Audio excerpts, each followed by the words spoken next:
Hey, Gina. Mr. Allen, we're ready when you are. We'll talk about it. Okay, we are ready to call the December 5th Planning Commission meeting to order. Stand for the pledge.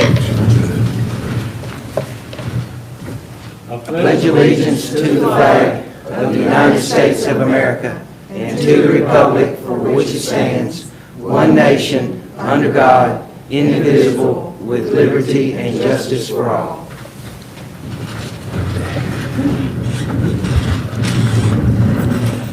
Okay, we are ready to call the roll. Catch today. It'll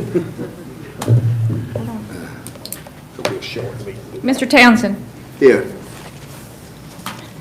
Mr. Poole. Here. Ms. Woodard. Here. Mr. Allen. Here. Mr. Hollingsworth. Here. Ms. Mason. Here. Mr. Gregg. Here. Mr. Powell. Yes, here. Ms. Boyd. Here. All present. We do have a quorum. Okay. Is there a motion for approval of the minutes from the November 7th meeting? Motion. Second. We've got a motion and a second. All in favor say aye. Aye. Any opposed? They will stand approved.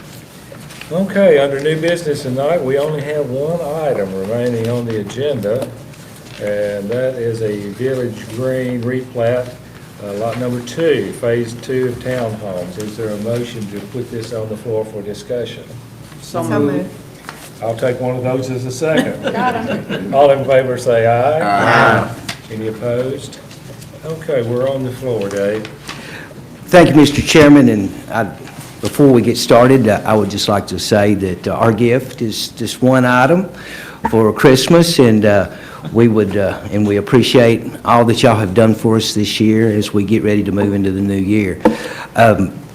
Replat, Oak Village Greens, Michael Hunsucker came and thanked you guys for working with him to get his original preliminary done. They have filed their preliminary plat and recorded their HOA document. This is where they've come in and they've built these 2 remaining houses, or well, not remaining, but started 2 of 20 condominiums that are out there. Get to it.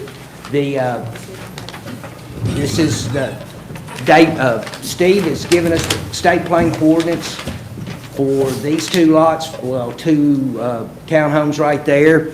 Once we get this filed, once y'all approve it, we get it filed, they'll be able to move ahead and sell those 2 units, and then they will continue on with the other 18 that are remaining. So. Okay, are there any questions?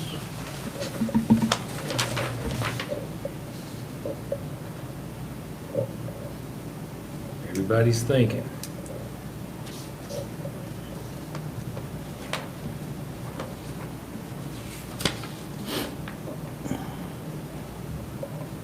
No, I don't hear any discussion.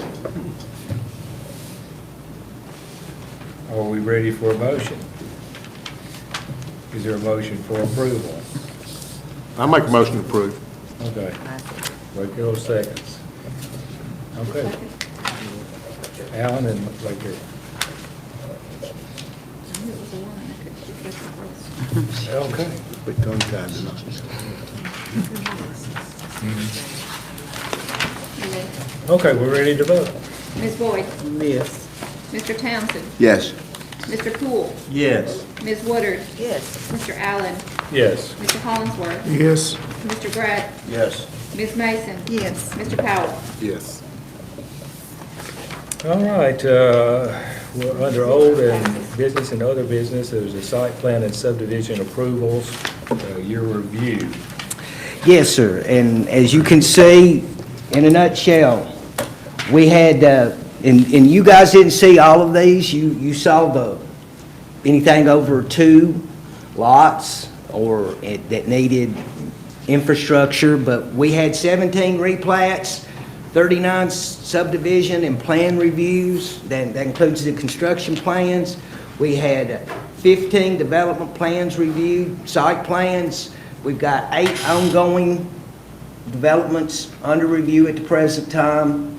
Hopefully we'll get those wrapped up beginning of next year. We had 10 rezones this year.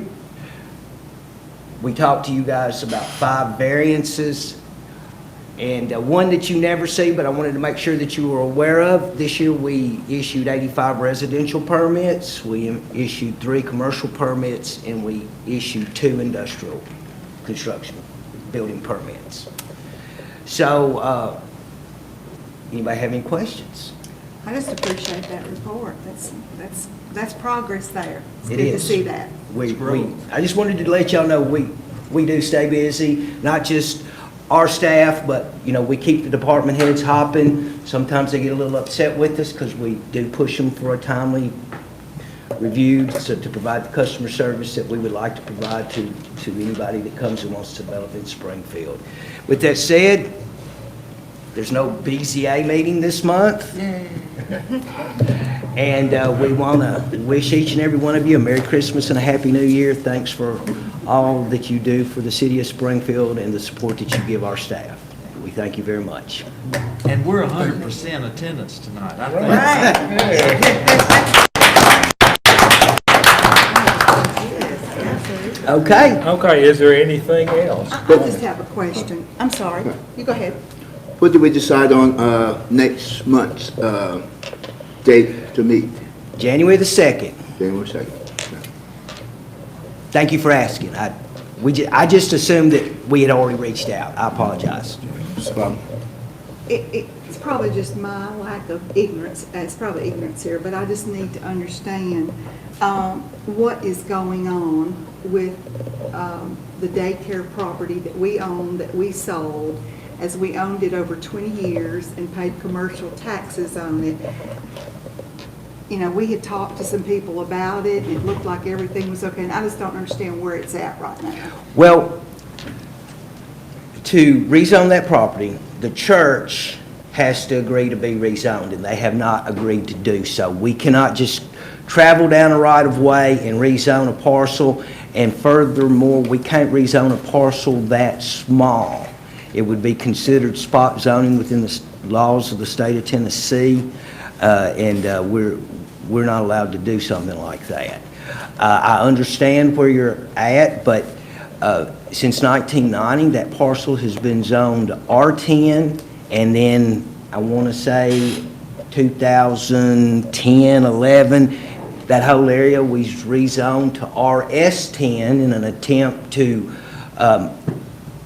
make duplexes as they became uninhabited for over a year. They would lose their non-conforming use, and we've had one that has taken place. So back in the 60s, 50s, that was a doctor's office, and that was before Springfield had any zoning, and it made sense to have the doctor's office where the largest majority of the population is, so everybody could walk to the doctor's office.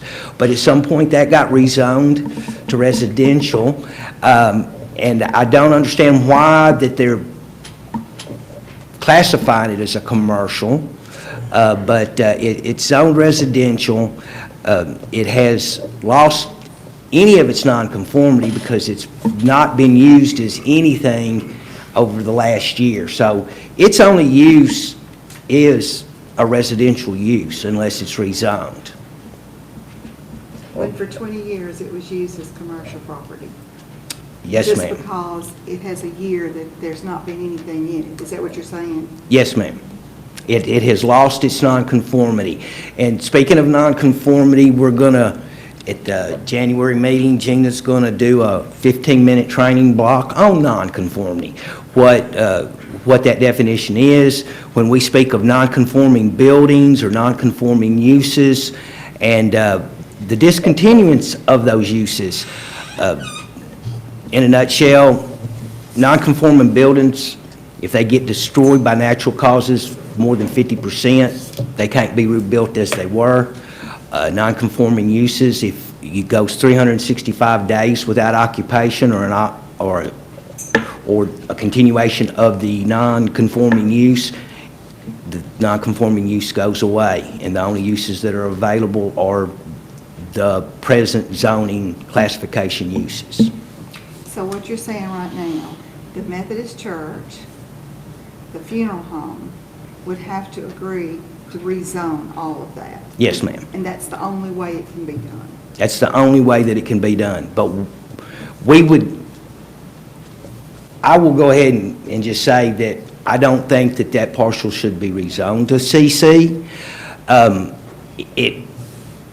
If it's rezoned CC at some point in the future, don't know when, somebody can come in, take that building down, build 75% of that lot, edge to edge to edge, build it 70 feet tall, and put a commercial building in there, or put, stack 5 condominiums up. And I don't think that the people next door or the people in the historic house across the street, I don't think that that's something that they would want. But it's not only but that rezoning is against the land use map that is set up at the present Could a time. commercial business come in and go to the BZA and get a conditional use? No, sir. You could. No, sir. Uses are not conditional.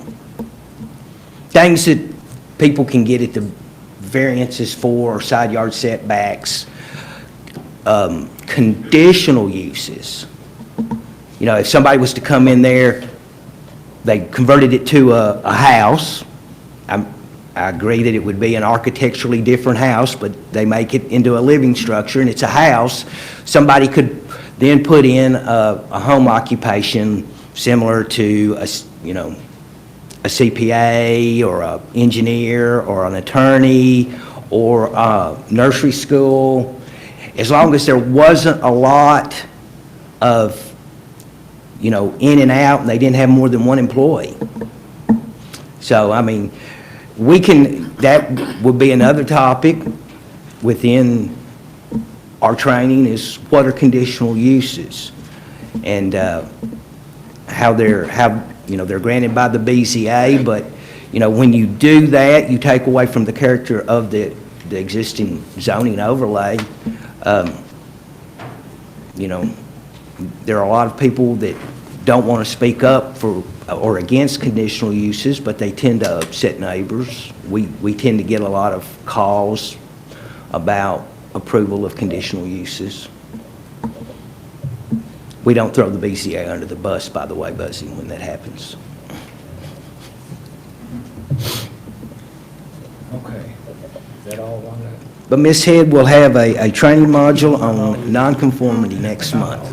No, it's not. Okay, is there anything else? One other thing, I thought about you today. I was there by the depot trying to make that left on Main, and I had to back up for let the vehicle get in there. So we helped that situation, but it could still be a whole lot better, easier for the people to make that right turn on 10. Well, we will refer to the traffic committee once again to see how they want to handle it. I appreciate it. Okay? We'll be glad to forward that on.